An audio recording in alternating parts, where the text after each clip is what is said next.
শিক্ষা প্রতিষ্ঠানে ভর্তি এবং চাকরি নিয়োগের ক্ষেত্রে বর্তমান প্রেক্ষাপটে কোটা পদ্ধতি নিয়োগের বিষয়ে 3টি সিদ্ধান্ত নিয়েছে সরকার। 30 জানুয়ারি বৃহস্পতিবার তেজগাঁওয়ের প্রধান উপদেষ্টার কার্যালয়ে উপদেষ্টা পরিষদের বৈঠকে ডক্টর মোহাম্মদ ইউনূস সভাপতিত্ব করেন। বৈঠক শেষে মন্ত্রী পরিষদ বিভাগের পাঠানো এক সংবাদ বিজ্ঞপ্তিতে এ তথ্য জানানো হয়।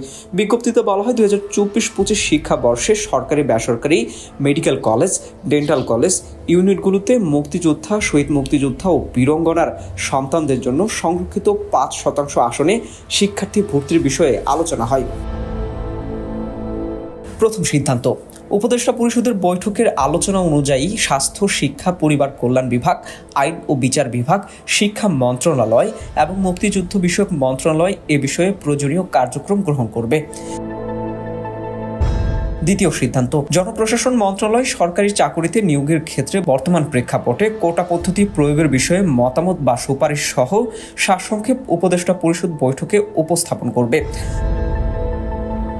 তৃতীয় সিদ্ধান্ত, প্রাথমিক ও উচ্চ শিক্ষা বিভাগ শিক্ষা প্রতিষ্ঠানে ভর্তির ক্ষেত্রে বর্তমান প্রেক্ষাপটে কোটা পদ্ধতির প্রয়োগ বিষয়ে মতামত বা সুপারিশ সহ সারসংক্ষেপ উপদেষ্টা পরিষদের বৈঠকে উপস্থাপন করবে।